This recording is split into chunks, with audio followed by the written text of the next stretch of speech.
నీ పని చెప్తా. వెళ్ళు. అరే అదేంట్రా అలా అనేసావు? వాళ్ళ అక్కని తీసుకొచ్చేసారా? రానీరా, రావాలనే కదా. నువ్వు సూపర్ బా. ఎప్పటికైనా నీ జీవిత చరిత్ర నేనే రాస్తా. జీవిత చరిత్ర రాయాలంటే రాజశేఖర్ని అడగాలి కానీ నన్ను అడిగితే ఏమొస్తా? జీవిత చరిత్ర అంటే జీవిత గారి చరిత్ర కాదు బావా, ఆ? నీ జీవిత చరిత్ర. రాదు లేదా? అరే అదేంట్రా అంత కోపంగా వస్తుంది? నేను వెళ్తున్నా. Bye bye. ఏంటి వీటితో నేను నీకు పడిపోయానని చెప్పావంట? ఏ పడలేదా? లేదు. పడలేదంట్రా. హ్యాపీయా? హ్యాపీ. ఏదో అప్డేట్ ఇస్తే నెక్స్ట్ స్టెప్ ఏంటో తీసుకుంటాం కదా. నేను నీకు ఎప్పటికీ పడ్ను. ఇదే నా పర్మనెంట్ స్టేటస్. దగ్గరకు వచ్చేసావు అనమాట. పడిపోయే ముందు ఇలాంటి డైలాగులు వస్తుంటాయి. నువ్వు వెళ్ళరా చోటు, నేను వస్తాను. అసలు దీన్ని ఎవడన్నా ప్రేమ అంటాడా? అసలు నువ్వు ఏం చేసావని నీ మీద ప్రేమ పుడుతుంది? ఇదంతా కాదబ్బా. అసలు నేను నిన్ను ఎందుకు ప్రేమించాలి? ఒక రీజన్ చెప్పు, నేను ప్రేమిస్తా. ఈ మాట భూమి మీద ఏ మగాడిని అడక్కు. ఎందుకంటే మా మనోభావాలు దెబ్బతింటాయి.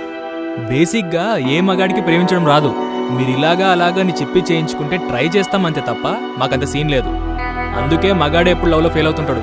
నీకు ప్రేమించడం రాదు, కానీ వెంట పడతావు, విసిగిస్తావు. నిజంగా నీకు అంత ప్రేమ ఉంటే ఎన్నిసార్లు చెప్పక్కర్లేదు. ఇక్కడ ఏదుంటే అది ఇక్కడ కనిపిస్తుంది.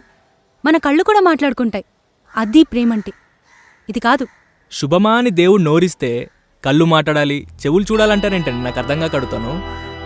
దేవుడు అందరినీ పుట్టించాక నేను వీళ్ళకింత చేస్తే వీళ్ళు నా గురించి మాట్లాడుకోవట్లేదేంటా అని మనిషికి నోరిచ్చి ప్రేమించండి, పూజించండి, క్షమించండి అని 3 మాటలు ఇస్తే మీరు పనికిమాలిన మాటలన్నీ మాట్లాడేసి అసలైనవన్నీ వదిలేస్తుంటారు.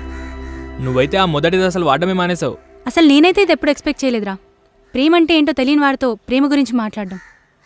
ఒక అమ్మాయికి ఒక అబ్బాయి మీద ప్రేమ పుట్టాలంటే వాడి క్యాస్ట్ ఏంటి, వాడి బ్యాక్గ్రౌండ్ ఏంటి, వాడికి ఎంత ఉంది, ఇవన్నీ చూసి పుట్టదు. వాడికి ఎంత ప్రేమ ఉందో మాత్రమే చూస్తుంది. అది నీకు లేదు. ప్రేమ ఎప్పుడూ అలా పుట్టడం మానేసింది. అలా పుట్టి ఫెయిల్ అయిపోయి విసిగిపోయింది. ఇప్పుడిప్పుడే సేఫ్ జోన్లోకి వస్తుంది. పూర్వం జమీందారుల కూతుర్లు పడవల్లో కాలేజీకి వెళ్తూ పడవ నడిపే వాళ్ళకి పడేవాళ్ళంట. ఇప్పుడు అవన్నీ కథలైపోయినాయి. ఇప్పుడంతా ఈ మంత్ అంతా నువ్వు నన్ను లవ్ చేయగా నీ సేవింగ్స్ ఎంత, నా సేవింగ్స్ ఎంత, ఇద్దరం కలిపి ఎంత సేవ్ చేస్తున్నాం అంతే. అంటే నీ దృష్టిలో డబ్బు లేకపోతే ప్రేమకు వాల్యూ లేదా? ప్రేమ ఎప్పుడు మళ్ళీ నార్మల్గా ఉండదు. దానికి ఫ్యాంటసీలు ఎక్కువ.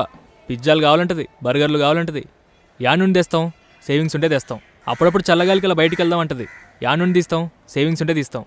చూడు బుజ్జి, లైఫ్ ఎప్పుడు ఒకే లైన్ మీద వెళ్తుంటుంది.